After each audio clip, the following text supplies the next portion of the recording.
புரிதலுக்காக நான் சொல்கிறேன். பூரண சரணாகதியின் மூலமாக பக்தியை காண்பித்தது ஸ்ரீ ராமாவதாரம். அதே மாதிரி பிரேமையினால் பக்தியை காட்டியது கிருஷ்ணாவதாரம். உங்களுக்கு புரிஞ்சிருக்கும்னு நினைக்கிறேன். கோபியர்கள் எல்லாம் கிருஷ்ணனை சுற்றி சுற்றி வந்து விளையாடுவா, அவருக்காக ஆடுவா, பாடுவா, அவருக்காகவே அவரை சந்தோஷப்படுத்துறதுக்காகவே எல்லா விஷயங்களும் பண்ணுவா.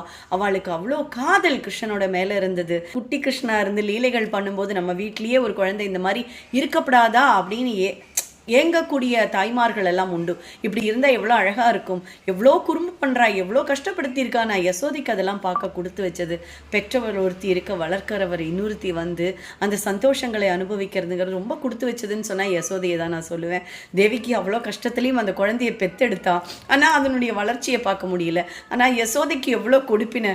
அவர் வளரும்போது அவர் பண்ண லீலைகளை பார்த்து சந்தோஷப்பட்டதாகட்டும், வாயில் மண்ணை போட்டுண்டு உலகத்தை காமிச்சதுங்க, உரலில் கட்டி வச்சு உரலை இழுத்துண்டு போய் மரத்தில் அடித்து 2 அசுரர்களை அவர்களுக்காக பாப விமோச்சனம் கொடுத்தது என்ன, ஒவ்வொருத்தரையும் தாடகி ஆகட்டும் ஒவ்வொருத்தரையும் சின்ன குழந்தையிலேருந்து ஆரம்பித்து அவருடைய நாடகங்கள் ஒவ்வொன்று அரங்கேற ரொம்ப ரொம்ப இன்ட்ரெஸ்டிங்காக இருக்கும். அவருடைய கதைகளை எல்லாம் கேட்கறதுக்கு உண்மையிலேயே நம்ம குழந்தைகளுக்கெல்லாம் அது போய் சேரணும் அப்படிங்கிற ஒரு எண்ணம் இருக்குது. முடிஞ்சால் கிருஷ்ணருடைய கதைகளெல்லாம் வரப்போகிற எபிசோடுகளை சொல்ல முயற்சி பண்ணுறேன். ஏன்னா எனக்கு அவ்வளோ பிடிக்கும். அதெல்லாம் நான் ரொம்ப ஆசைப்பட்டு கேட்ட கதைகளை எங்கள் உட்காந்துக்கோன்னு சொல்லி ஈஸி சேரில் எங்களை உட்கார வச்சு எங்கள் அப்பா பக்கத்தில் உட்காந்துண்டு உனக்கு ஒன்று தெரியுமா அப்படின்னு சொல்லி ஆரம்பிப்பாங்க. நாங்கள் மூணு கேட்ட காலங்கள் எல்லாம் உண்டு. உண்மையிலேயே அந்த மாதிரி கேட்டு வளர்ந்தவா. அதனால அந்த கிருஷ்ணனுடைய கதைங்கள்லாம் கேட்கும்போது எனக்கு இன்னும் எங்கள் அப்பா ஞாபகம் எல்லாம் வரும் ரொம்ப அதிகமாக.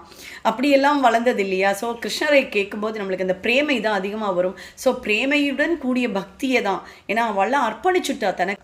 இன்னொரு படி மேலே போய் கூட சொல்லறது உண்டு. என்னென்னா பிருந்தாவன் போய், வைகுந்தம் போய், மோட்சம் போய், கிருஷ்ணன் மட்டுமே மெய் அப்படின்னு சொல்லிட்டு அவரை பார்த்து உருகுவாளாம். உருகி தன்னை அர்ப்பணித்து கொண்டு அவர்கள் கேட்டதையெல்லாம் அப்படி சடார்னு கிருஷ்ணர் செஞ்சார் அப்படிங்கிறதெல்லாம் நம்மளுடைய புராணங்களின் அடிப்படையில், இன்னும் சொல்லப்போனால் பாகவதத்தில் அது சொல்லப்பட்டிருக்கு.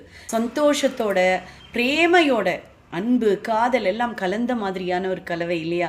அதனால் எப்போவுமே நம்ம வீட்டுக்குள்ளே கிருஷ்ணர் இருந்துட்டாருன்னா சகல சௌபாகியங்களும் வந்துடும், சகல சந்தோஷங்களும் வந்துடும் அப்படின்னு சொல்லுவோம். ஸோ இந்த கோகுலாஷ்டமி ஆகட்டும், ஸ்ரீ ஜெயந்தி ஆகட்டும், நமக்கு எல்லா விதமான வளனும் நலனும் வந்து சேரட்டும். 1:41 இரவு 11:13 வரைக்குமே நம்மளுக்கு அஷ்டமி திதி இருக்குது.